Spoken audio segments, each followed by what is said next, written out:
Шыққаннан кейін енді бізге камераны қою керек. Камераны қою үшін жоғарыдан қараған бетке өтеміз, Z-ті басамыз, плюсты басамыз, камераны таңдаймыз, стандартты камераның ішінде корона кам деген болады.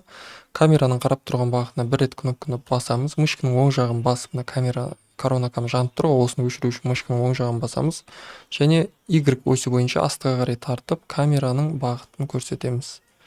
Камераны қабырғаның сыртына шығара берсек болады. Енді камерамен дұрыс жұмыс жасай алу үшін біз мына жерде viewportты екіге бөлуіміз керек. Екіге бөлу үшін мына жердегі стрелканы басамыз. Сізде егер мына параметр жоқ болса, мышканың қазір мен көрсетейін. Егер сізде мына жерде жаңа viewporттардың настройкасын жасайтын жер болмаса, осы time слайдер не болмаса мына жердегі майда нүктелерді көріп тұрсыз ғой. Осы нүктелері бар жерді мышканы әкелесіз, мышканың оң жағын басасыз. Және осы жерден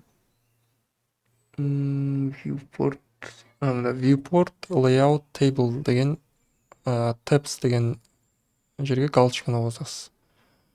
Және осы жерде стрелканы басып viewportты екіге бөлесіз. Сосын сол жақта бізде бір viewport, оң жағымызда екінші viewport шықты. Сол жақтағы viewportты біз камера ретінде қолданамыз. Камерадан қараған вид ретінде камераның видіне өту үшін біз клавиатурадағы C батырмасын басамыз. C-ді басқан кезде осылай камерадан қараған видке өтеміз. Сосын мышканың ортасын басып жоғары қарай көтереміз камераны барынша және Shift F клавишін басамыз. Shift F бізде қазір камераның рамкасын, яғни камера бізде қалай көрінеді, көріп тұр. Соны көрсетеді. Қазір камера бізде көріп тұрғандарыңызды горизонтал тұр. Бұны енді біздің референсіміздегідей вертикальды режимге ауыстыру керек. Оны қалай істейміз? Рендер сетапқа кіреміз. Рендер сетапқа кіргеннен кейін бұл жерде command деген бөлімде output size деген бар. Бізде қазір HDTV, яғни кәдімгі 1280-720 телевизор немесе монитор, компьютердің мониторының разрешениесі болып тұр. Бұны бізге енді керек кастомный режим. Кастомный режимде біз соотношениесі image аспект деп тұр. Бұл екі жағының соотношениесі бізде 0:7 болуы тиіс, вертикалды болу үшін 0:7 нүкте арқылы жазбаймыз, үтір арқылы жазамыз. Нүкте арқылы жазсақ, мысалы 0:5 деп оны қабылдамайды.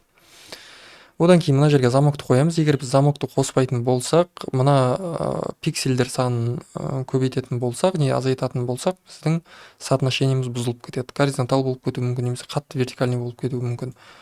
Сол үшін біз мына жерде 0:7 деп жазғаннан кейін замокты басамыз және мына жерге 2000 пиксель деп жазасақ болады. Сонда біз соотношениені бұзып жібермейміз. F3-ті басамыз. F3-ті басқан кезде мына жерде көріп тұрғандарыңыздай біз қабырғаның ішінде тұрғаннан кейін, жоғарыдан қараған бетке өтемін, қабырғаның ішінде тұрғаннан кейін дұрыс көрінбейді. Ол мәселені қалай шешуге болады? Ол мәселені шешу үшін біз бірінші камераны таңдауымыз керек. Содан кейін камераның модификаторларына өткеннен кейін, параметрлеріне өткеннен кейін бізде environment and clipping деген бөлімі бар камераның. Бұл не үшін керек бізге? Біз бірінші бұл камера клиппингді қосамыз, show in viewport дейміз, яғни viewportта көріну керек, қай жерден клиппинг болып жатқаны. Near деген параметрді жоғары қарай көтереміз. Алдымен 500 деп жазып көрейік, міне 500 мм жерге 40-ты, яғни жарты метр. Осыны жай көтере береміз.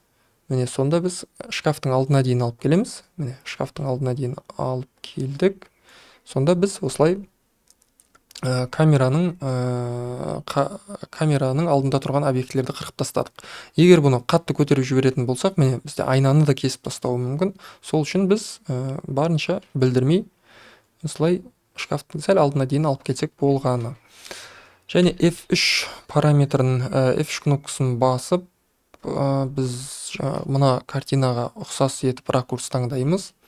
Бізде енді камераның параметрлерімен жұмыс жасауымыз керек болады. Дәл қазір біздің камерамыз өте жақын тұрған сияқты әсер қалдырып отыр, бірақ біз бұны тек қана камераны алыстатумен бұл проблеманы шеше алмаймыз. Мысалы F3-ті басып қарайын. Камераны тек алыстата беретін болсақ, бізде тым алыстап кетуі мүмкін. Сол үшін біз зум, яғни зумировать етуіміз керек. Ол үшін бізде камерада focal length деген параметр бар. Sensor and lens деген жерде біз focal length деп екіншісін таңдаймыз және осы параметрді көбейтіп азайту арқылы, міне қарасаңыздар, көбейту азайту арқылы біз зум жасауға мүмкіндігіміз бар. Бұл салыстыру ретінде айтайын, iPhone-дағы 1x, 2x, 3x деген параметрлерді білесіздер ғой, сол секілді нәрсе. Қазір мен егер неге жасайтын болсам, мына жақта байгайс болып отыр. Так, мына жерге жазатын болсам, iPhone 3x focal lens дейтін болсам, сіздерге былай түсіндіруге болады. 3x деп біздің түсіріп жүргеніміз ол 77 миллиметрлік focal lens. 2x деп түсіріп жүргеніміз 48 миллиметрлік focal lens. 1x деп түсіріп жүргеніміз 24 миллиметрлік, 0,5 деп түсіріп жүргеніміз 0,5 деп 13 миллиметрлік focal lens. Яғни мына жерге мен 13 деп жазсам, өздеріңізге таныс картина пайда болады. iPhone мен 0,5 мен түсірген кезде бәрі бүйтіп сығылып кететін, перспектива өте қатты көрініп тұратын, осындай не болады. Сол үшін біз примерно 2x-тің 1x-тің несіне қояйық, 24 миллиметр, 24 миллиметрлік неге. Онда да қатты үлкен не болып тұр. Енді онда 2x-тікіне қойып көрейік. 48 миллиметр. 48 миллиметр мынандай болып тұр. Значит, бұл екеуі де емес, ары қарай өзіміз ауыстыра берсек болады. Бастысы бізде мына ракурстағы картинаны алсақ болды. Жай азайтамыз. Ол бізде көрініп тұрады осылай. Сәл жақындатсақ та болады. Міне, мен тура тапқан сияқтымын нені. Ракурсты, камераны мышканың ортасын басып тұрып, сәл оңға қарай жылжытамыз. Қарай жылжытсақ болады екен осылай. Так, міне.